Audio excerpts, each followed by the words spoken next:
ভূতুরে বাড়ি। ছোটবেলায় নানা নানি দাদা দাদিদের কাছে আমরা সকলেই ভূতের নানা গল্প শুনে বড় হয়েছি। সেই থেকেই ভূত বা ভূতুরে বাড়ি সম্পর্কে শুনেছি হাজারো গল্প। আধুনিক পৃথিবীতে যেভাবে ভূত প্রেতের অস্তিত্বকে অস্বীকার করে চলে, সেখানে পৃথিবীর প্রায় সব দেশেই এখনো অবধি ছড়িয়ে থাকা শত শত ভূতের জায়গা কৌতূহল জায়গা করে নিয়েছে। তবে বাস্তবে হয়তো কখনো কখনো জনশ্রুতিতে গড়ে ওঠে এমন অনেক ভুতুড়ে বাড়ি বা জায়গা।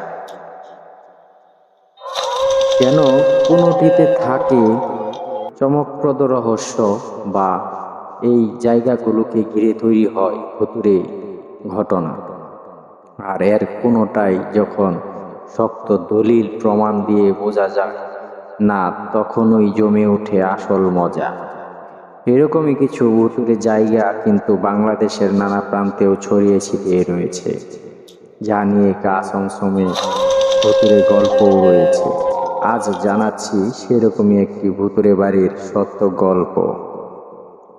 জায়গাটি হচ্ছে রাজধানীর ধানমন্ডি এলাকায় অবস্থিত।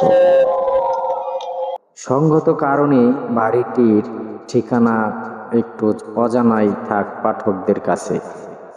এই বাড়ির সত্যতা জানার জন্য সেই বাড়ির ঠিকানায় হাজির হলাম আমরা পর দুপুরে। বাড়িটি আগে থেকেই চিনতাম, তাই খুঁজে পেতে খুব বেশি কষ্ট করতে হয়নি। ঝামেলাটা হলো বাড়ির ভেতরে গল্প কি আদৌ সত্যি কিনা মিথ্যে সেটা জানতে গিয়ে।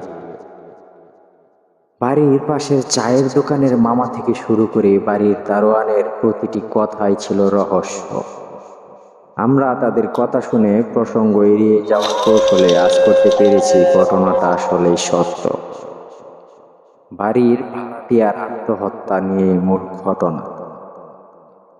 ওই বাড়িটিতে ভাড়া থাকা প্রায় সব ভাড়াটিয়াই বিভিন্ন অদ্ভুত বা ভুতুড়ে কাণ্ড কারখানার সম্মুখীন হন। অনেক সময় গভীর রাত প্রায় 12টা-1টার দিকে বাড়িটির বারান্দায় রাখা একটি দোলনাকে কাউকে বসে দুলতে দেখা যেত। ঘটনাটি দেখেছেন এমন লোকের সংখ্যা নেহাত কম নয়।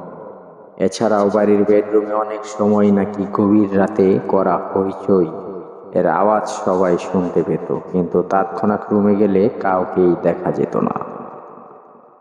বাড়িটিকে ঘিরে লোক মনে কৌতূহলের কোনো শেষ নেই।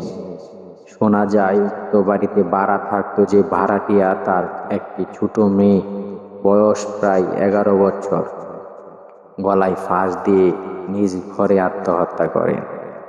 মেয়েটি মানসিকভাবে অসুস্থ ছিল। এই আত্মহত্যার পর থেকেই সব রকম অদ্ভুত ভুতুড়ে কাণ্ড কারখানা ওই বাড়িতে চলতেই থাকলো। আজ এ পর্যন্তই। আসসালামু আলাইকুম।